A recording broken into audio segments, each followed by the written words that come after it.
आंबेडकरी विचारांचे प्राध्यापक आणि नेते प्रवीण मोरे माझ्यासोबत आता आहेत. महाराष्ट्रातली आजची सामाजिक परिस्थिती असेल, येत्या काळातली निवडणूक असेल, येत्या काळातल्या राजकीय संधी असतील आणि एकूणच आंबेडकरी चळवळ या सगळ्या गोष्टींकडे कसं पाहतीये, अनेक मुद्दे या मुलाखतीत मी कव्हर करणार आहे. नमस्कार, मी विशाल आणि story.com मध्ये तुमचं स्वागत आहे. सर, तुमचंही स्वागत आहे. मला पुढच्या मुद्द्यांवरती येण्यापूर्वी महाराष्ट्रातली जी सामाजिक चळवळ, आज सामाजिक परिस्थिती जी तुम्ही बघताय, वेगळी जातीची आंदोलनं, एस सीमध्ये जाण्यासाठी, एस सीमध्ये नाही अर्थात एस टीमध्ये जाण्यासाठी, कोणाला ओबीसीमध्ये जाण्यासाठी, या सामाजिक चळवळीकडे आंबेडकरी चळवळ कसं बघतीये? विशालजी, तुम्ही फार मूलभूत प्रश्न जो विचारला की एकूणच महाराष्ट्रातली परिस्थिती, आणि मला जो प्रश्न विचारला त्याचा संदर्भही तुम्ही दिला की हा महाराष्ट्र नेहमीच एक पुरोगामी विचाराचा राहिलेला आहे. मात्र त्याचबरोबर जातीय जी समीकरणं होती ही सर्व धर्म समभावाला मानत असताना त्या म्हणजे विविधतेनं नटलेल्या या राज्यामध्ये एकोप असलेला आपल्याला अगदी गावखेड्यापासून शहरी भागापर्यंत दिसून येतो. परंतु दिवसेंदिवस महाराष्ट्र हा पुरोगामी महाराष्ट्र कमी होत असताना तो अधिक प्रतिगामी होताना पण दिसून येतो. ज्यावेळेस सार्वजनिक जीवनामध्ये किंवा राजकीय क्षेत्रामध्ये धार्मिक द्वेष भावनेच्या ज्या प्रतिक्रिया येत आहेत, विशिष्ट पद्धतीच्या धर्माच्या बाबतीमध्ये एक भूमिका घेतली जाते आणि मग कशा पद्धतीनं आम्ही मेजॉरिटी असणारा समुदाय, डॉमिनंट असणारा समुदाय, ती विचारधारा कशा पद्धतीनं प्रस्थापित करतो आणि ती ही एकदम द्वेष भावनेतून करतो. त्यामुळं हा महाराष्ट्र दिवसेंदिवस अधिक प्रतिगामी होत चाललेला आहे. आणि एकूणच सगळ्या ह्या आरक्षणाच्या निमित्तानं या महाराष्ट्रामध्ये खऱ्या अर्थानं आरक्षणाच्या संदर्भामध्ये चर्चा होते, तेव्हा एकूणच मागं राहिलेल्या समुदायाला जो दुर्बल घटक आहे त्याला न्याय देण्याची भूमिका, त्याचं प्रातिनिधिक स्वरूपामध्ये त्याला पुढे आणण्याची भूमिका भारतीय संविधानाच्या माध्यमातून अधोरेखित केली. पण ज्या पद्धतीच्या आरक्षणाच्या संदर्भामध्ये संघर्ष सुरू झाला, सुरुवातीला पहिल्यांदा तर महाराष्ट्रानं पाहिलेलं आहे की आरक्षण समर्थक आणि आरक्षण विरोधक अशा पद्धतीची परिस्थिती या महाराष्ट्रामध्ये होती. आणि ज्या पद्धतीनं आरक्षण घेत असणाऱ्या वर्गाला हीनतेनं बोललं जायचं आणि वेगळ्या दृष्टीनं त्याच्याकडं पाहिलं जायचं. मात्र जेव्हा ह्या आरक्षणाची चळवळ खास करून आली, आता ज्यावेळेस काय होतं की ज्यावेळेस नोकऱ्या होत्या त्यावेळेस आरक्षणाची नव्हती. आता एकूणच शासकीय नोकऱ्या कमी झालेल्या आहेत आणि त्या पार्श्वभूमीवर आरक्षणाची मागणी वाढत चाललेली.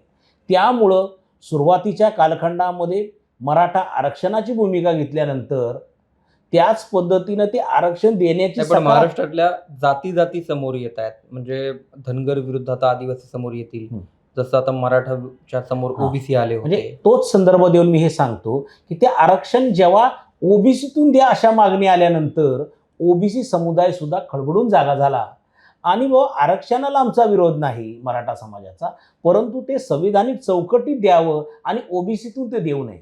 आणि सरकार सकारात्मक असताना सुद्धाही सरकार मात्र ही भूमिका सरकारनं घेतली किंवा आम्ही आरक्षण ती ओबीसीमधून देणार नाही. आणि हीच खरी संविधानिक भूमिका होती की या पद्धतीच्या आरक्षणाला कुणाच्या ताटामधलं काही आपण घ्यावं अशी भूमिका न घेता, आणि त्याच्याबरोबरच आणखी एक त्याला कंगोरा आला. नंतर ओबीसीतल्या काही जाती ह्या शेड्यूल कास्टमध्ये, शेड्यूल ट्राईबमध्ये, त्यामुळं काय झालं की मराठा वर्सेस ओबीसी. आता काय झालं की मराठा वर्सेस ओबीसी तर आहेत, परंतु आता ओबीसी वर्सेस अनुसूचित जाती जमातीतले सुद्धा गट, म्हणजे जे जातीय परिप्रेक्ष्य होता तो अधिक त्याची व्हिजिबिलिटी यायला लागलेली आहे. आणि जातीय आयडेंटिटी जी आहे, ती जी ओळख ती प्रॉमिनंट होताना आपल्याला दिसून येते. किंबहुना या राज्यामध्ये अगदी तुम्हाला सांगतो, ब्राह्मणेतर चळवळ असेल, इथल्या पुरोगामी विचार असेल, फुले शाहू आंबेडकरांचा विचार हा जाती अंताच्या चळवळीचा विचार आहे. मात्र हे सगळ्याच मागण्यांनी सामाजिक परिस्थिती पाहता त्या जातीय कक्षा ज्या आहेत त्या अधिक रुंदावताना आणि ते अधिक विजिबल होताना आपल्याला दिसून येतात. हे महाराष्ट्रातलं सध्या वास्तव आहे. पण सध्याच्या परिस्थितीला एंड काय आहे? तुमचा घटनेचा अभ्यास आहे म्हणून मी तुम्हाला विचारतो. जसं एस टीमध्ये समावेश करण्याची धनगर आणि बंजारा समाजाची मागणी असेल, किंवा सरसकट ओबीसी मधून आरक्षण देण्याची मराठा समाजाची मागणी असेल, तर जाती समोर आल्यात. घटनेच्या दृष्टिकोनातून पाहायला गेलं तर याला एंड काय आहे? घटनेच्या दृष्टिकोनातून जर आपण पाहिलं, भारतीय संविधानाच्या परिप्रेक्षामध्ये त्याच्याकडे पाहिलं तर तशा पद्धतीचं म्हणून तर मराठा समाजाच्या आंदोलनाची, मराठा आरक्षणाची मागणीमध्ये बदल झाला. कारण की या संविधानिक चौकटीमध्ये मराठा समाजाला सरसकट आरक्षण देता येत नाही. आणि ज्या पद्धतीने याला एक चळवळीचा किंवा ऐतिहासिक पार्श्वभूमी आहे. भारतरत्न डॉक्टर बाबासाहेब आंबेडकरांनी आणि पंजाबराव देशमुख यांनी, अमरावतीचे जे खासदार होते, बाबासाहेब आंबेडकरांचे निकटवर्ती आणि संविधानाच्या प्रक्रियेच्या दरम्यान त्यांनी कामही केलेलं आहे. त्यांनी त्यावेळेस, कारण की सर्व अर्थानं जो आर्थिकदृष्ट्या जो मागावर राहिलेला घटक आहे, जो कास्तकार समाज होता, शेतीशी निगडीत व्यवसायाशी संबंधित असणाऱ्या कुणबी समाजाला त्यावेळेस त्याच्यामध्ये ओबीसीमध्ये काही ठिकाणी अंतर्भाव केलं होतं. परंतु आत्ताच्या परिप्रेक्ष्यामध्ये त्याच्यामध्ये राजकारणाचा वास येताना आपल्याला दिसून येतं आहे. राजकारण डोकावताना आपल्याला दिसून येतं आहे. आणि ते स्पष्टपणानं काय आहे की आता स्थानिक स्वराज्य संस्थांच्या निवडणुका येत आहेत. जिल्हा परिषद, पंचायत समिती, महानगरपालिका, नगर परिषदा, इव्हन ग्रामपंचायतच्या निवडणुकीच्या पार्श्वभूमीवर जर समजा खुल्या वर्गात नसेल तर ते खुल्या वर्गातनं इथल्या असणाऱ्या प्रस्थापित समुदायाला त्या जागेवर उभं राहता येत होतं. परंतु स्थानिक स्वराज्य संस्थांमध्ये ओबीसीना आरक्षण झाल्यामुळं त्या ओबीसींच्या जागेवर सुद्धा आपल्याला जाता येईल का, हे राजकारणाचा भाग त्यातून येतोय. आणि मग सत्ताधारी कोण आहे, विरोधक कोण आहे, त्यामुळं सत्तेमध्ये असणारेही आपापसातलं एक काही समीकरण सेटल करण्यासाठी किंवा कुणाचा तरी करेक्ट कार्यक्रम करण्यासाठी सत्तेमध्ये असलेले सुद्धा आणि सत्तेच्या बाहेर असलेले सुद्धा राजकीय पक्ष त्याच्यातून आपली पोळी भाजण्याचं काम करत आहे. आता याच्या पलीकडे जाऊन SC आरक्षणासंदर्भातला सुप्रीम कोर्टाचा एक निर्णय होता, क्लासिफिकेशन ऑफ सबकास्ट. त्या उपजाती ज्या आहेत त्यांचे क्लासिफिकेशन करावं लागणार आहे आता राज्यांना. महाराष्ट्र पण त्या दृष्टीने पाऊल टाकते असं मुख्यमंत्र्यांचं एक स्टेटमेंट आहे. तर याकडे तुम्ही कसं बघताय, यावर आंबेडकरी चळवळीचं मत काय? यामुळेच कसं आलं की अनुसूचित जातीमध्ये एकूण 59 जाती आहेत, 59 कास्ट आहेत. As per schedule caste order जे 1950ची, त्याच्या अनुषंगानं अनुसूचित जाती म्हणजे कोण, त्या जातीच्या समूह त्याच्यामध्ये अभिप्रेत केलेला आहे. आता एकूणच परिस्थिती अशी पाहिल्यानंतर प्रॉमिनंटली या अनुसूचित जाती ज्या आहेत त्याच्यामध्ये ज्या जाती आहेत त्याच्यामध्ये प्रामुख्यानं पूर्वाश्रमीची, जसे की धर्मांतरित झालेला जो बौद्ध समाज होता तो प्रामुख्यानं महार समाजाचा होता. मातंग, चर्मकार, अशा मांगारोडी, अशा अनेक त्याच पद्धतीनं आपण जे सफाईशी संबंधित ज्या कम्युनिटीज आहेत अशा एकूण ह्या जातीचा अंतर्भाव होता. आणि मूलतः उपवर्गीकरणाची मागणी का आली? उपवर्गीकरणाची मागणी येण्याच्या पाठीमागं असं होतं की बाबा हे जे संविधानाच्या दृष्टिकोनातून जे आरक्षण मिळालंय ते सगळ्यांना मिळालं पाहिजे, हीच भूमिका होती. आणि संविधानकर्त्यानं प्रातिनिधिक स्वरूपामध्ये प्रतिनिधित्व या समुदायाला मिळावं यासाठी या शेड्यूल कास्ट, शेड्यूल ट्राईब या शेड्यूलमध्ये त्या जात समूहाला आणलं. परंतु त्याच्यामध्ये असं झालं की नेमकेपणानं असा एक समज, आता त्याला काही इम्पिरिकल डेटा नाही. ज्यावेळेस सुप्रीम कोर्टचं या संदर्भातलं जजमेंट आलं त्यावेळेस क्लिअर कट त्यांनी सांगितलं होतं की राज्यानं उपवर्गीकरण करण्याच्या संदर्भामध्ये इम्पिरिकल डेटा द्यावा. इम्पिरिकल डेटा म्हणजे काय की त्याच्या संदर्भातली माहिती घ्यावी, डेटा कलेक्शन करावं आणि नेमकेपणानं कोणत्या जाती मागं आहेत, कोणत्या जाती पुढे गेलेल्या आहेत, किती लोकांना याचा लाभ मिळालेला आहे, त्याचं खऱ्या अर्थानं पर्सेंटेज काय, अशा पद्धतीचा इम्पिरिकल डेटा राज्यानं सादर करावा आणि त्याच्यानंतर आपल्याला करता येईल.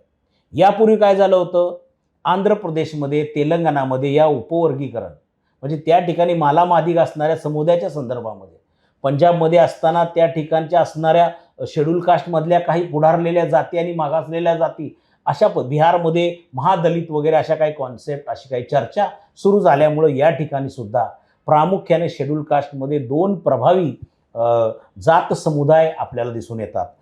पहिला जो वर्ग आहे तो महार समुदाय आणि दुसरा मातंग समाज, अशा पद्धतीचे ते समुदाय प्रामुख्याने आहे. त्याच्यामधलं काय झालं की एक वर्ग हिंदू फोल्डच्या बाहेर जाऊन महार कन्व्हर्टेड टू बुद्धिझममध्ये, म्हणजे धर्मानं त्या ठिकाणी त्यांनी ज्या धर्मामध्ये जात नाही आणि बाबासाहेब आंबेडकरांनी जो विचार प्रवाह दिला, विचार मांडला की बाबा आम्हाला जातीअंताचा लढाई करायची असेल, ह्या बरबटलेल्या रूढीमधून बाहेर पडायचं आहे, म्हणून त्या हिंदू फोल्डच्या बाहेर गेलेला समुदाय प्रगती त्याच्या शिक्षणामुळं, त्या बाबासाहेब आंबेडकरांच्या विचारामुळं त्याच्यामध्ये झाली. तशाच पद्धतीने इतर ज्या 58 जात समुदाय आहे त्याच्यामध्ये प्रामुख्यानं मातंग समाज आहे. चर्मकार समाज आहे, खाटीक समाज आहे, अशा समुदायामध्ये शिक्षणाचं जे प्रमाण आहे हे आता तसं बघायला गेलं तर शेड्यूल कास्टमध्ये सर्वच जात समुदाय कमी अधिक फरकानं शिकून पुढे येत आहे. कारण की शिक्षण ही एकमेव गोष्ट अशी आहे, प्रगतीचा मार्ग जो आहे ती गुरुकिल्ली आहे खऱ्या अर्थानं. आणि बाबासाहेब आंबेडकरांनी संघर्ष करा आणि संघटित व्हा हा जो मूलभूत जो सल्ला दिला तो अंगीकारल्यामुळं ही पिढी पहिली दुसरी पिढी शिकत गेली. त्या अनुषंगानं असा समज समाजामध्ये पसरवण्यात आला आणि याच्यामध्ये सुद्धा शेड्यूल कास्ट अनुसूचित जाती समुदायामध्ये एक प्रकारची फोड पाडण्याचं सुद्धा राजकारण होऊ लागलं. आणि निश्चितपणानं तुम्ही जर सरळ प्रश्न विचारला तर आंबेडकरी चळवळी त्याच्यातलं मत काय, आंबेडकरी चळवळीमध्ये आंबेडकरी चळवळ म्हणजे फक्त एका समुदायाचा प्रश्न आहे. बाबासाहेब आंबेडकर फुले शाहू आंबेडकरांच्या विचार जो आहे तो विचार घेऊन जाणारी जी प्रक्रिया आहे तिला आपण आंबेडकरी चळवळ म्हणतो. या आंबेडकरी चळवळीमध्ये मूलभूत विषय या सर्व समाजाचा शेवटच्या माणसाचा विकास झाला पाहिजे हेच मूलभूत तत्व आहे आणि ते बाबासाहेबांना अभिप्रेत होतं. त्यामध्ये जर कोण मागास राहिला असेल तर त्याला खास करून बघा आपल्या राज्यामध्ये आणि देशामध्ये एक अतिशय चांगल्या आर्थिक उन्नतीची एक गोष्ट या सरकारने केली ती म्हणजे special component plan. A component plan for special backward communities. त्यांच्या लोकसंख्येच्या प्रमाणात निधी द्या आणि त्या अनुषंगानेच तुम्हाला महाराष्ट्रामध्ये दिसून येईल की महामंडळ तयार करण्यात आले. लोकशाहीर अण्णाभाऊ साठे विकास महामंडळ, महात्मा फुले आर्थिक विकास महामंडळ, संत रविदास महामंडळ, त्याच पद्धतीनं भटके विमुक्त समुदायासाठी सुद्धा महामंडळ, वसंतराव नाईक भटके आर्थिक विकास महामंडळ, अल्पसंख्याकासाठी मौलाना आझाद अल्पसंख्याक आर्थिक विकास महामंडळ. इकॉनॉमिक स्ट्रॅटेजीज होत्या त्याच पद्धतीने स्कॉलरशिप देणे. आता स्कॉलरशिप तर सगळ्यांनाच आहे.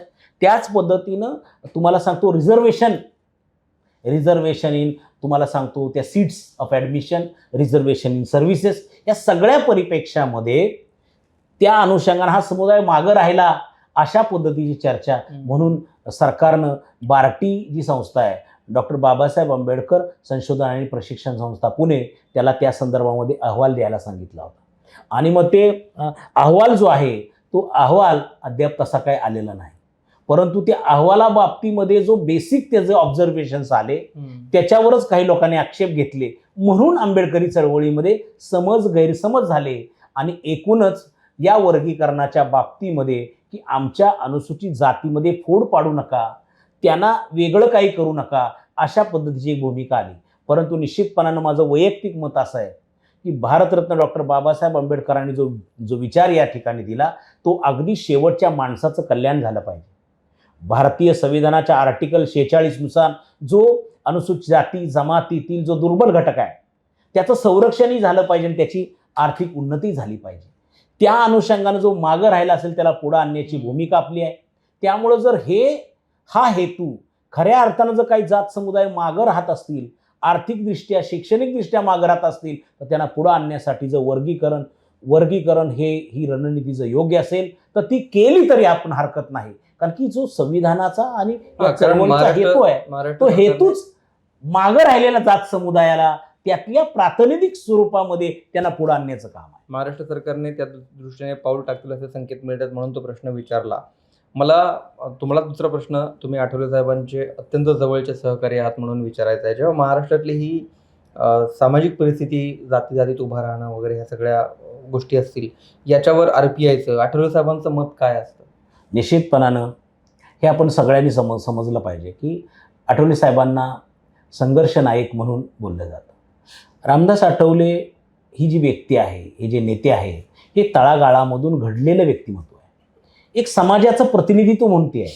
आणि तुम्ही जर त्यांचा एकूणच आयुष्याचा जर पूर्ण लेखाजोखा पाहिल्यानंतर तुम्हाला लक्षात येईल की खेडेगावातून कोणताही राजकीय वारसा नसताना मुंबईमध्ये येणं, दलित पॅन्थरमध्ये काम करणं, भारतीय दलित पॅन्थरसारखी एक लढाऊ संघटना उभी करणं आणि अन्यायाच्या अत्याचाराच्या प्रश्नावर प्रामुख्यानं पुढाकार घेणं आणि अगदी अत्याचार पीडित व्यक्तीला न्याय मिळेपर्यंत त्याच्यावर काम करणं. त्याचबरोबर गायरान जमिनीचा प्रश्न असेल, लोकांना इथल्या साधन संपत्तीतला वाटा देणं असेल, स्कॉलरशिप्स असेल, त्याच पद्धतीनं या पद्धतीच्या असणाऱ्या आरक्षणाची अंमलबजावणी असेल, मंडल आयोगाचा प्रश्न, या सगळ्या लढ्यामध्ये लढाईच्या संदर्भामध्ये तुम्ही कोणतंही लेखन लिटरेचर वाचा, त्यामध्ये माननीय नामदार रामदासजी आठवले साहेबांचा उल्लेख आपल्याला दिसतोच, कारण की त्याचा तो नायकच आहे, या संघर्षाचा तो नायकच आहे, म्हणून त्यांना संघर्ष नायक असं म्हणलं जातं. आणि मग खऱ्या अर्थानं आठवले साहेबांची तेव्हापासूनच या सगळ्या विषयाची भूमिका होती. त्याच्यानंतर भारतीय दलित पॅंथरनंतर ते राज्यामध्ये मंत्री होते. जमेची गोष्ट अशी की त्यांच्या मंत्रिपदाच्या कालखंडामध्ये अनेक चांगले निर्णय त्यावेळेस झाले. गायरानाच्या संदर्भामध्ये अगदी त्यांनी तर राजीनामा देतो अशी भूमिका घेतली. त्याच्यानंतर आपण 14 एप्रिल 1991चा जो JR पाहतो, ग्रामीण भागात खेड्यापाड्यामध्ये ज्या पद्धतीनं गायरान जमीन दिली गेली, त्या एकूणच लढ्यामध्ये आंबेडकरी चळवळीचा आणि प्रामुख्यानं दलित पॅंथर या संघटनेचा वाटा होता. त्याच्यानंतरच आपण अनेक जे संघर्ष पाहिले, त्याच्यामध्ये त्यांनी पुढाकार घेतला. इथल्या असणाऱ्या समाज कल्याण खात्याचे ते मंत्री होते, ट्रान्सपोर्ट विभागाचे ते मंत्री होते, अनेक परमिट्स त्यांनी त्यावेळेस खोलले. त्यावेळेस महिला बाल कल्याण सुद्धा त्या खात्यामध्ये होतं. तुम्हाला सांगतो की आज महिला आरक्षणाची चर्चा चालू आहे. महिलांचं आरक्षण, महिला आयोग ही विस्तृतपणे आपण चर्चा करतो, पण मी नम्रपणानं सांगतो माझा अभ्यास त्याच्यामधला आहे. त्यावेळेस खात्याचे मंत्री माननीय नामदार रामदास आठवले होते महाराष्ट्रात. पवार साहेबांनी जेव्हा सभागृहामध्ये ती चर्चा झाल्यानंतर त्या चर्चेचं सुद्धा आम्ही एक पुस्तक या ठिकाणी तयार केलेलं आहे. एक आमचे जे लेखक होते, पत्रकार, त्यांनी ते एक पुस्तक तयार केलं होतं. आम्ही ते संकलित केलेली माहिती. त्याच्यामध्ये महिला आयोगाची स्थापना सुद्धा यांच्याच कालखंडात झाली. आश्रमशाळा विषय असतील, अनुसूचित जातींच्या शाळेचा विषय असतील, ही सगळी त्यांची कामं झाली. मला त्याच्यावरती यायचंच आहे. पण मात्र आता RPI विषय आपण, आठवले साहेबांविषयी आपण जेव्हा बोलतो, ते केंद्रात मंत्री आहेत, तुम्ही राज्यातही सत्तेत आहात, केंद्रातही सत्तेत आहात, पण तुमच्यासारख्या सहकाऱ्यांना राज्यामध्ये या सत्तेचा वाटा मिळतो? बेसिकली काय आहे की आठवले साहेबांचं एकूणच राजकीय करिअर पाहिल्यानंतर अनेक स्थित्यंतरं त्याच्यामध्ये आपण पाहिले. कसं आहे की बाबासाहेब आंबेडकरांनी एक आपल्याला विचार जो दिला की शासनकर्ती जमात व्हा. आता अनेक अर्थानं तो व्यापक जरी संकल्पना असली तरी आम्ही प्रॅक्टिकल जवळनं पाहिलेलं आहे की हा समुदायाला सत्तेच्या सोबत असल्याशिवाय आपल्याला अपेक्षित असणाऱ्या काही गोष्टी पोहोचवता येत नाही. एक तर समाज व्यवस्थेमधून आपण नाडलेली, दुर्लक्षित झालेली माणसं आहोत, आणि त्यामुळं काय होतं की सत्तेच्या बाहेर आधीच गाव कुसाबाहेर असणारा आपला वर्ग आहे, आणि सत्तेच्या सुद्धा बाहेर राहून आपल्याला त्या पद्धतीचे काही अपेक्षित काही गोष्टी समाजाच्या धोरणात्मक बाबी काही करता येणार नाही. मग कुठले असेल, मग गायरानाचा विषय असेल, अत्याचाराच्या प्रश्नाच्या बाबतीत असेल, आरक्षणाच्या बाबतीत असेल, प्रामुख्यानं जर तुम्ही पाहिलं या समुदायातलं कुणी का असेना जे सत्तेशी संबंधित आलं किंवा रस्त्याच्या लढाईमधून ते मिळवलं, ते तुम्हाला सांगतो या ठिकाणी सत्ताधाऱ्यांच्या बरोबर वाटाघाटी करूनच आपल्याला ते मिळवलेलं आहे. इव्हन तुम्हाला सांगतो की बौद्धांना महाराष्ट्रातल्या जे आपण आरक्षण म्हणतो, 1987चा जो विषय आहे, कर्मवीर दादासाहेब गायकवाड, त्याच्यानंतर मंडल कमिशनच्या वेळेस BP सिंग, आणि ह्या एकूणच सगळ्या प्रक्रियेमधून आता इतर राज्यामधला बौद्ध बघाल तुम्ही तर त्याला तशा पद्धतीचं आरक्षण नाही, अल्पसंख्याकाचं मिळेल. पण महाराष्ट्र एक असं राज्य आहे की याच्यामध्ये या राज्यानं इथल्या लढाऊ चळवळीच्या संघर्षामुळं, राजकीय वाटाघाटीमुळं या ठिकाणी त्यांना आरक्षण या ठिकाणी मिळालेलं आहे, लक्षात घेतलं पाहिजे. सत्तेतला वाटा जेव्हा बोललो तेव्हा माझा थेट प्रश्न असाच आहे आता की तुमच्यासारखे सहकारी जे आहेत त्यांना सत्तेतला वाटा म्हणजे जी पदं आहेत, आमदारकी आहे, विधानसभेची आता येत्या काळात आता नाही, हे लक्षात घेतलं पाहिजे. पदवीधर मी त्यांच्यासोबत एक स्वीय सहाय्यक म्हणून काम केलेला व्यक्ती आहे. माझ्यासारखे अनेक आठवले साहेबांच्यावर प्रेम करणारे, त्यांच्या संघर्षाची माहिती असणारे असंख्य तरुण त्यांच्यावर प्रभावित होऊन त्यांच्याबरोबर काम केलेलं आहे. परंतु तुम्ही लक्षात घेतलं पाहिजे की आठवले साहेबांच्या बरोबर 40-40 वर्ष काम केलेले जे सहकारी आहेत, तुम्ही कोणत्याही राजकीय पक्षाबरोबर बघा, 5, 7, 8, 10 वर्ष ठीक आहे, 40-40 वर्ष सोबत राहणारा वर्ग हा निश्चितपणाने काही सत्ताधारी किंवा वारसा हक्कानं सत्तेत आलेल्या लोकांचं मी बोलत नाही. त्याचा आजोबा आमदार होता, खासदार होता, त्याचा बाप आमदार खासदार झाला, त्याचा मुलगी झाली, ते नाही आहे. परंतु सत्तेचं कोणतंही नसताना, या सत्तेच्या व्यवस्थेपासून बाहेर असताना 40-40 वर्ष त्या सगळ्या सहकाऱ्यांना आठवले साहेबांनी न्याय देण्याचा अनेक वेळा प्रयत्न केला. युतीचे 2 संदर्भ आहेत आमचे, काँग्रेस राष्ट्रवादी बरोबरच्या युतीची 10 वर्ष आणि भारतीय जनता पार्टी शिवसेनेबरोबरची 10 वर्ष. तर निश्चितपणानं ह्या दोन्हीमध्ये याच्या अगोदर काँग्रेस राष्ट्रवादीच्या सत्तेमध्ये आम्हाला तुलनात्मकदृष्ट्या जास्त वाटा मिळाला होता, ही गोष्ट खरी आहे. पण आता जी निवडणूक येते, आता पदवीधरची निवडणूक आहे, त्या निवडणुकीसाठी तुमच्या नावाची चर्चा असं ऐकले. नाही, माझ्या असं नाही आहे, परंतु मी पहिल्यापासूनच एक भूमिका घेतलेली आहे की आपण ज्या महाराष्ट्रामध्ये आपल्याला ह्या विषयाची जागृती करणं आवश्यक आहे. कोणत्या? की महाराष्ट्रामध्ये एकूणच ह्या संघर्षाची जी गोष्ट आहे, कारण की आपण बऱ्याच ठिकाणी ह्या जातीय समीकरण आणि वाढत्या पैशाच्या आणि या आमिषांच्या प्रभावामुळं आपला माणूस विधानसभेमध्ये, लोकसभेमध्ये निवडून कसा जाईल हा प्रश्नच निर्माण झालेला आहे.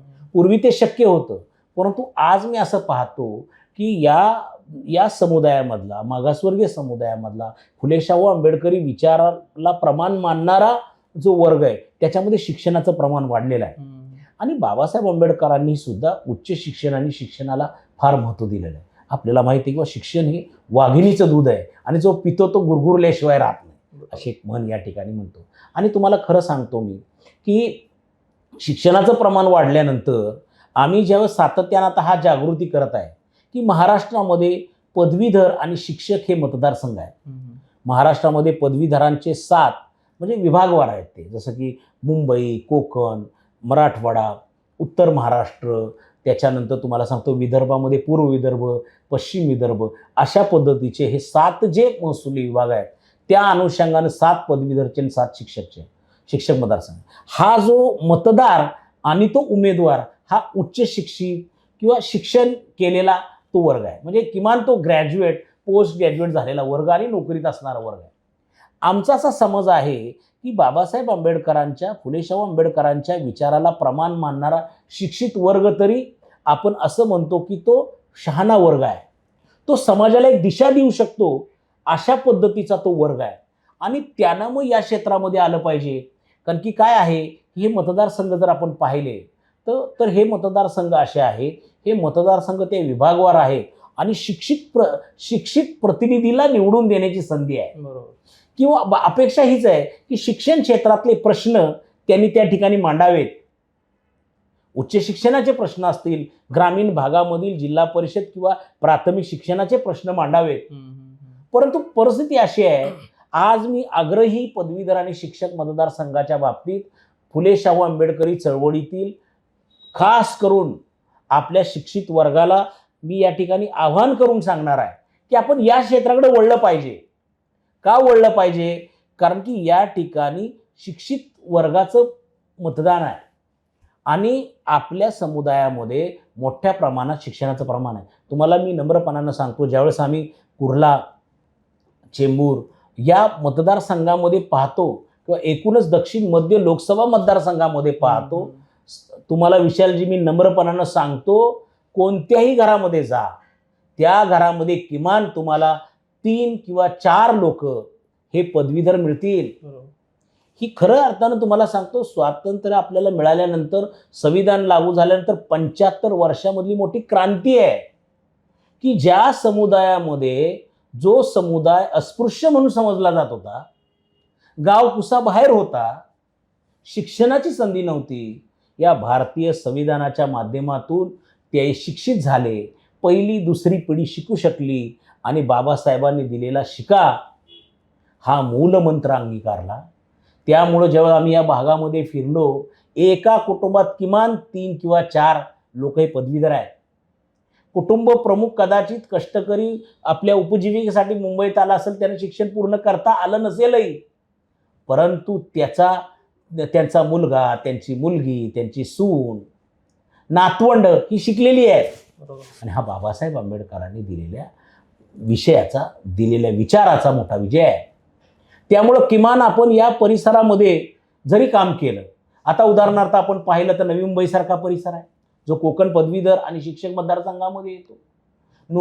नोकरीला कदाचित मुंबईत असेल किंवा बाहेर असेल, मात्र तो राहण्यासाठी या परिसरामध्ये आलेला आहे, ठाण्यामध्ये आलेला आहे, उल्हासनगरमध्ये आलेला आहे. तुम्हाला सांगतो, प्रत्येक घरामध्ये किमान 3 ते 4 लोक पदवीधर आहेत. आणि आरक्षण लागू झाल्यामुळं आज शिक्षण व्यवस्थेमध्ये शिक्षक म्हणून किंवा त्यांच्या अनुसूचित जातीच्या 13%, अनुसूचित जमातीच्या 7.2% एवढा वर्ग आरक्षणाच्या कोट्यामधून या शिक्षण व्यवस्थेत शिक्षण आणि या व्यवस्थेमध्ये गेलेला आहे. अगदी तुम्हाला सांगतो, गावातील किंवा एखाद्या झोपडपट्टी परिसरामधल्या एखाद्या नोकरीपासून असेल, खाजगी किंवा सरकारी, ते अगदी सनदी अधिकाऱ्यापर्यंत, म्हणजे मंत्रालयामध्ये किंवा जिल्हाधिकारी असणाऱ्या अधिकाऱ्यापर्यंत या वर्गाचं प्रतिनिधित्व शिक्षित समुदाय म्हणून मोठं झालेलं आहे. त्यामुळं माझं आग्रहपूर्वक याच्यातलं आहे, किमान आपण, आणि जर इतिहास बघितला, तुम्हाला खरं सांगतो, या 14 उमेदवारापैकी जे 14 लोक निवडून आलेले आहेत, मी तुम्हाला नम्रपणानं सांगतो, या 14 पैकी कुणीही या शिक्षणाच्या संदर्भामधले प्रश्न मांडलेले नाही. या बातम्या, आता उदाहरणार्थ तुम्हाला सांगतो, आता निवडून आलेले प्रतिनिधी आहेत, ते डोळ्यासमोर तुम्ही त्यांची नावं घ्या. मी तुम्हाला सांगतो, ते उमेदवारी जाहीर केलेली आहे किंवा निवडून आलेले आहेत तेवढ्याच बातम्या तुम्हाला दिसतील. परंतु त्यांनी या शिक्षण व्यवस्थेला, आज उच्च शिक्षण आवाक्याबाहेर चाललेलं आहे. आज CET मधून अनेक विद्यार्थ्यांना या ठिकाणी काय झालेले, प्रवेश मिळालेले नाही. त्याच पद्धतीनं या शिक्षण महाग होत असल्यामुळं या शिक्षण व्यवस्थेमधून नाकारलेले, त्या व्यवस्थेकडून बाहेर गेलेले विद्यार्थी मोठ्या प्रमाणावर आपल्याला दिसून येतात. शिक्षण आहे परंतु रोजगार नाही, असे अनेक प्रश्न, हे प्रश्न त्यांनी मांडलेले नाहीत. विधानसभेची माहिती घ्या, त्याच्यामधले प्रोसिडिंग पहा, ही मंडळी अजिबात त्याच्यावर काम करत नाहीत. किमान फुले शाहू आंबेडकरी विचाराचा माणूस, कारण की त्यानं त्या व्यवस्थेतून पुढे आलेला आहे, त्याने प्रश्न मांडेल आणि ते प्रश्न मांडल्यानंतर त्या समुदायाला या प्रवाहामध्ये आणेल. तुम्हाला सांगतो, शिष्यवृत्तीचे प्रश्न असतील, इथले वसतिगृह आम्हाला मिळालेलं नाही असं म्हणतो. अगदी आत्ता पूर आलेल्या परिस्थितीमध्ये अनेक शाळा काही ठिकाणी पाण्याखाली आल्या. सांगा मला, तुम्ही कोणत्या शिक्षक मतदारसंघामधून किंवा पदवीधरमधून आलेल्या कुठल्या उमेदवारांनी या संदर्भामध्ये भूमिका घेतलेली मला सांगा. अगदी तुम्हाला सांगतो, मागच्या वर्षीच्या पावसामध्ये कोकणामध्ये ज्या पद्धतीचा मोठ्या प्रमाणावर पाऊस झाला, अनेक जिल्हा परिषद शाळेचे पत्रे उडून गेले. मला दाखवा तुम्ही बातम्या की कोणत्या या ठिकाणच्या पदवीधर किंवा शिक्षक आमदारांनी त्याच्यावर भूमिका घेतलेली आहे. त्या शिक्षण संस्था आणि त्यांचा ठरलेला जो मतदार वर्ग आहे, ज्यावेळेस आता आपण उदाहरणच घेतलं तर कोकण पदवीधर मतदारसंघामध्ये जे उमेदवार निवडून आले, त्यांना सुरुवातीला पहिल्या खेपेला 18, नंतर 28,000, आता अगदी 1,07,000 मतं पडली. मी पदवीधर असल्यामुळं मी माझा त्या मताचा अधिकार बजावला. पण तुम्हाला सांगतो, मी अनेक लोकांना विचारलं, पदवीधरांना, तुम्ही मतदान केलेलं आहे का? तर त्याने आम्हाला सांगितलेलं नाही. मग हे 1,07,000 माणसं आहेत कुठं? ते मतदार कुठं आहेत?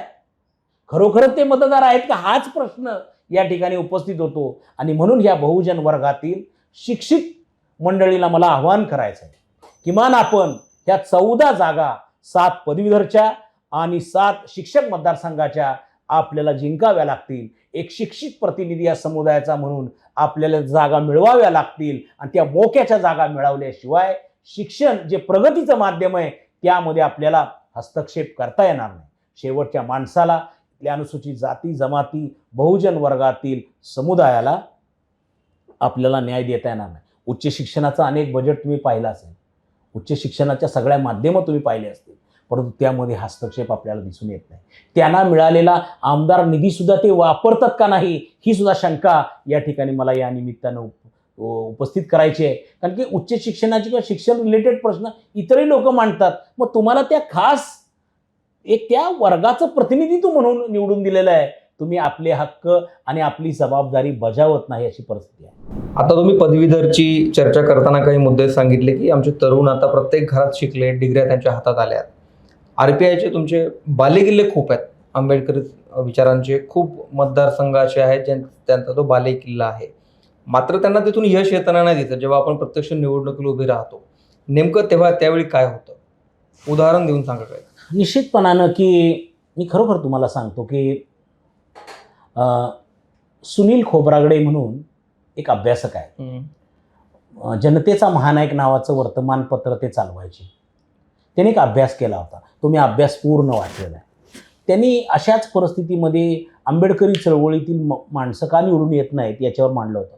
तर त्यांच्या अभ्यासामधून असं आलं की महाराष्ट्रात असे 51 मतदारसंघ आहेत की ज्या ठिकाणी अनुसूचित जातीतील आणि खास करून या ठिकाणी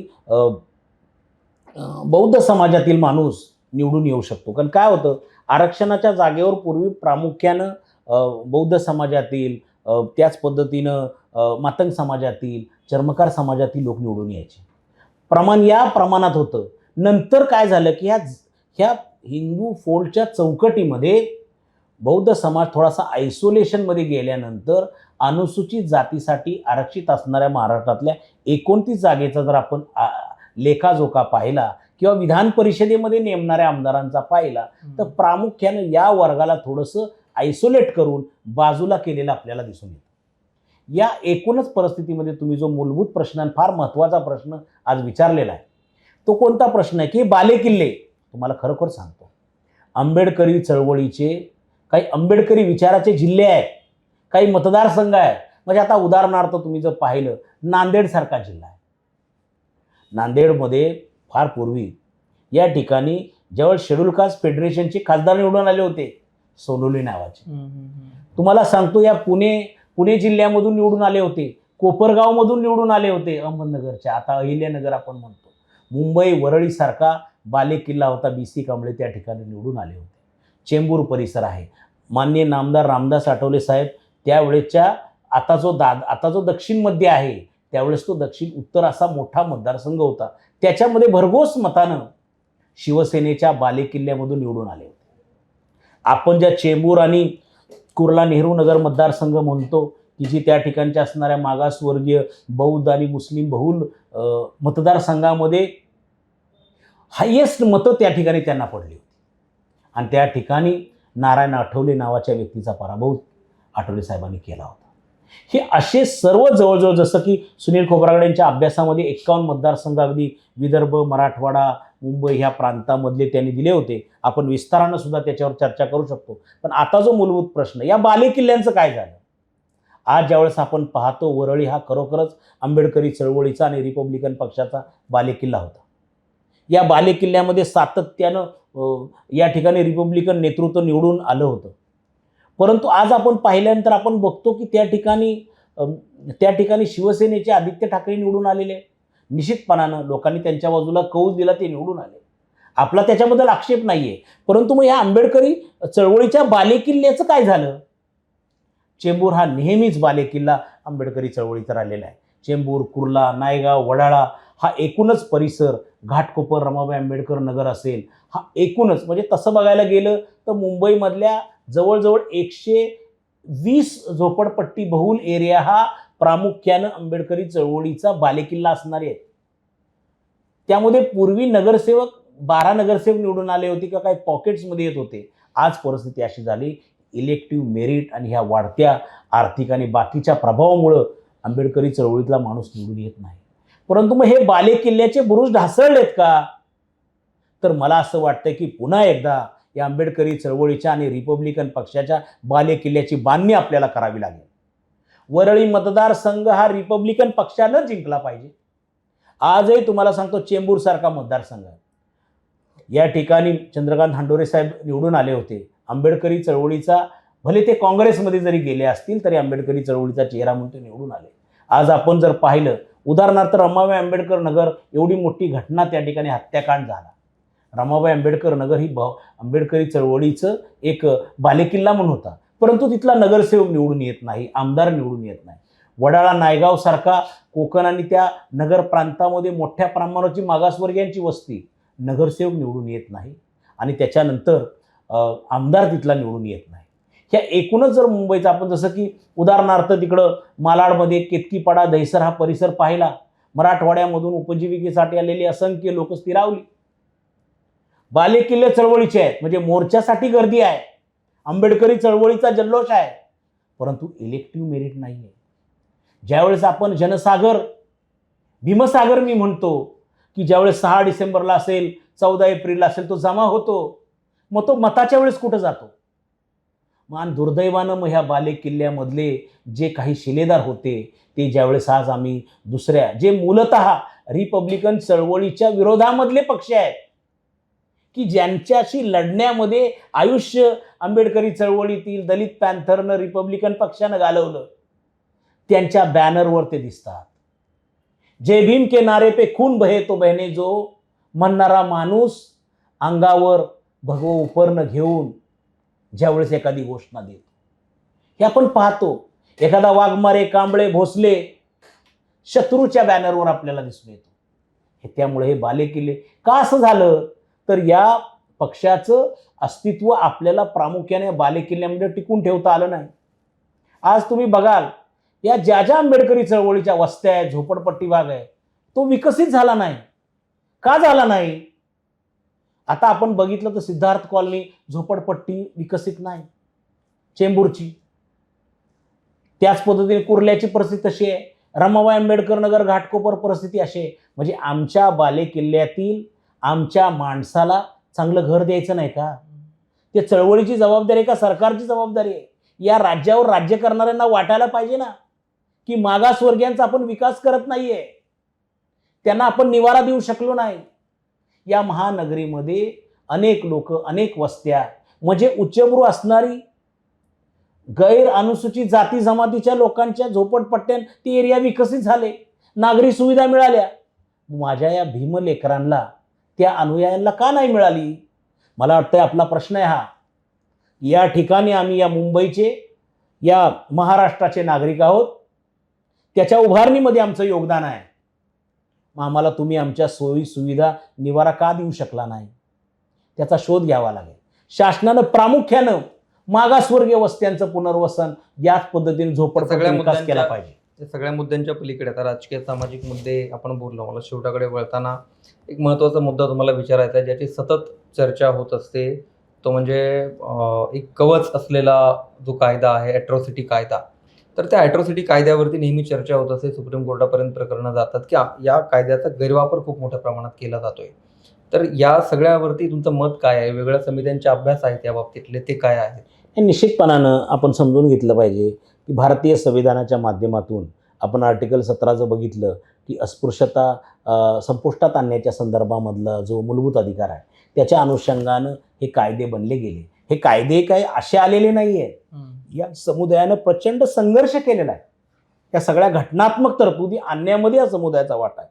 त्या अनुषंगानं 1989ला अनुसूचित जाती जमाती अत्याचार प्रतिबंधक कायदा एक खऱ्या अर्थाने कवचकुंडल असणारा कायदा आहे. आणि त्यातली मूलभूत गोष्ट अशी आहे की अत्याचाराला प्रतिबंध व्हावा. तुम्ही जर जेनेसिस ऑफ ॲट्रॉसिटी ॲक्ट जर पाहिलं ना, तर ते फार इंटरेस्टिंग आहे की अस्पृश्यता संपुष्टात जर आणली असेल तर कायद्यानं, मूलभूत फंडामेंटल राईट्सनं, तर या राज्यानं त्या समुदायाला संरक्षित केलं पाहिजे, म्हणून अत्याचाराचा प्रतिबंध व्हावा म्हणून हा कायदा आणण्यात आला. मात्र झालं असं की त्या कायद्याचा अपप्रचार असा झाला की हा कायदा अनुसूचित जाती जमातीचा जो कायदा आहे तो कवचकुंडल तर आहेच, परंतु आमच्या विरोधातला तो कायदा आहे असा प्रचार करण्यात आला. कारण की निश्चितपणानं अशा पद्धतीचा कुणी अत्याचार कुणावर करू नये म्हणून तर हा कायदा आला. मात्र त्याच्या पद्धतीचे गैरसमज जास्त पसरले.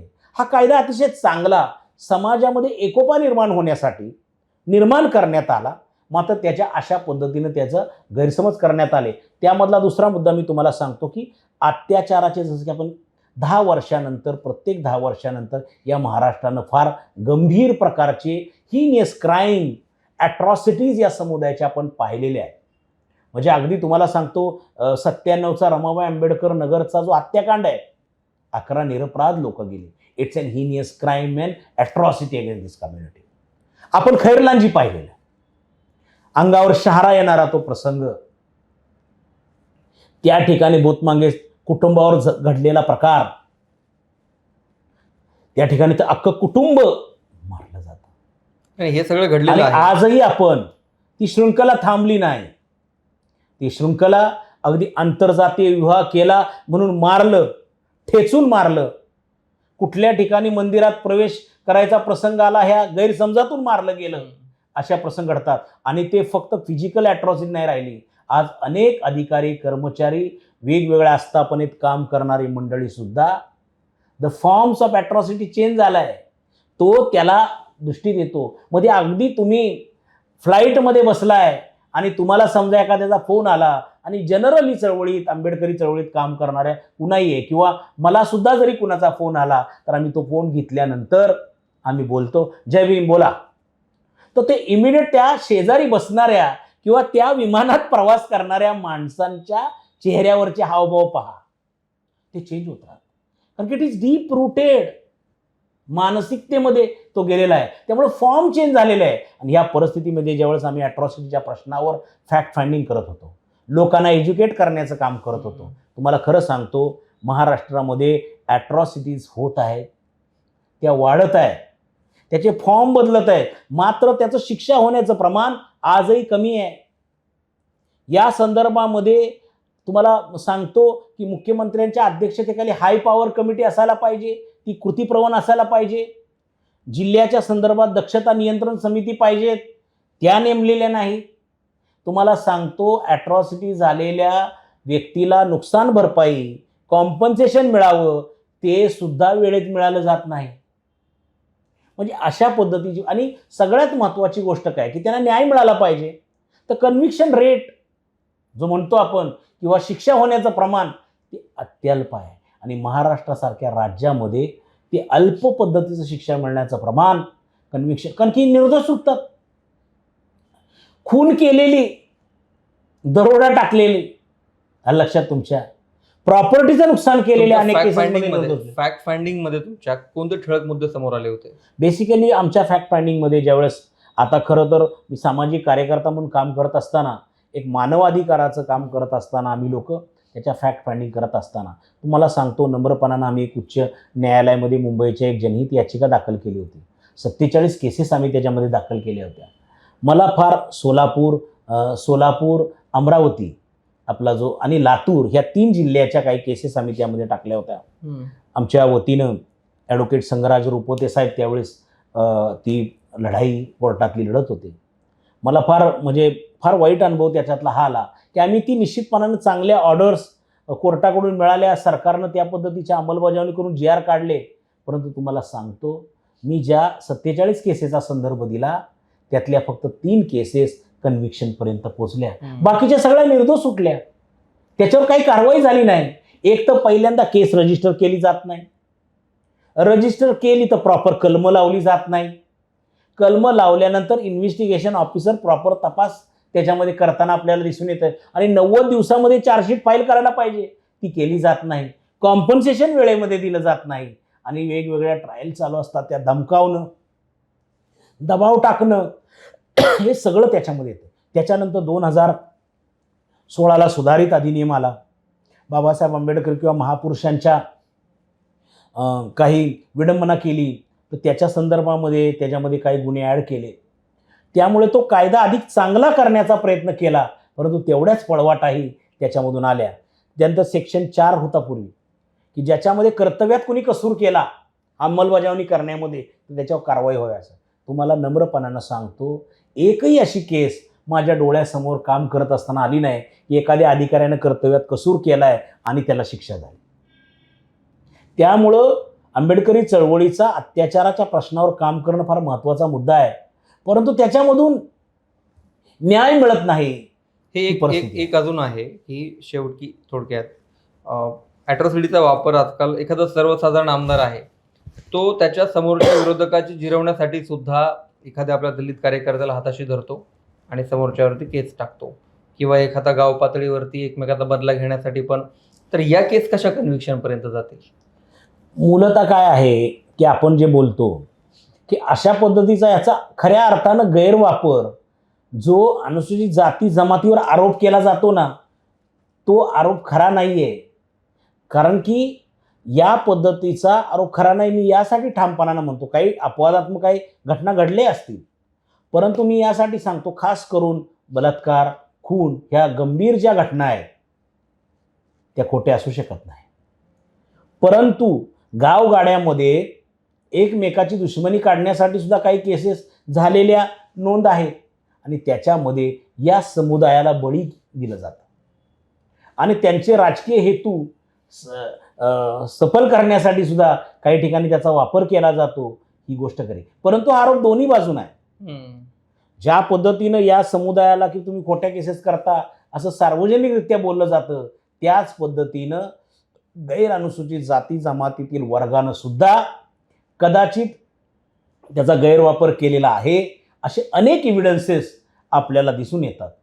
म्हणजे अगदी तुम्हाला सांगतो की ते एव्हिडन्सेस यासाठी आहे कारण की इथली लक्षात घेतलं पाहिजे समाज व्यवस्था जी आहे त्या समाज व्यवस्थेमध्ये मधीलच काही लोक प्रतिनिधी झालेले आहेत, समाज व्यवस्थेतलेच काही लोक प्रशासनामध्ये गेलेले आहेत. त्यामुळे ती जातीय मानसिकता लोकांच्यात आहे, कारण की त्या समाजाचे घटक आहेत ते.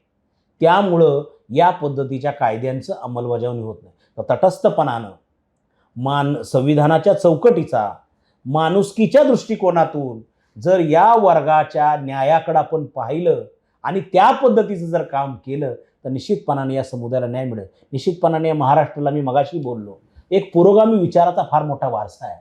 म्हणजे पूर्वी एखाद्या गावामध्ये अत्याचार झाला तर त्या गावामध्ये बसून हा अत्याचाराला अत्याचार समजलं जात होतं.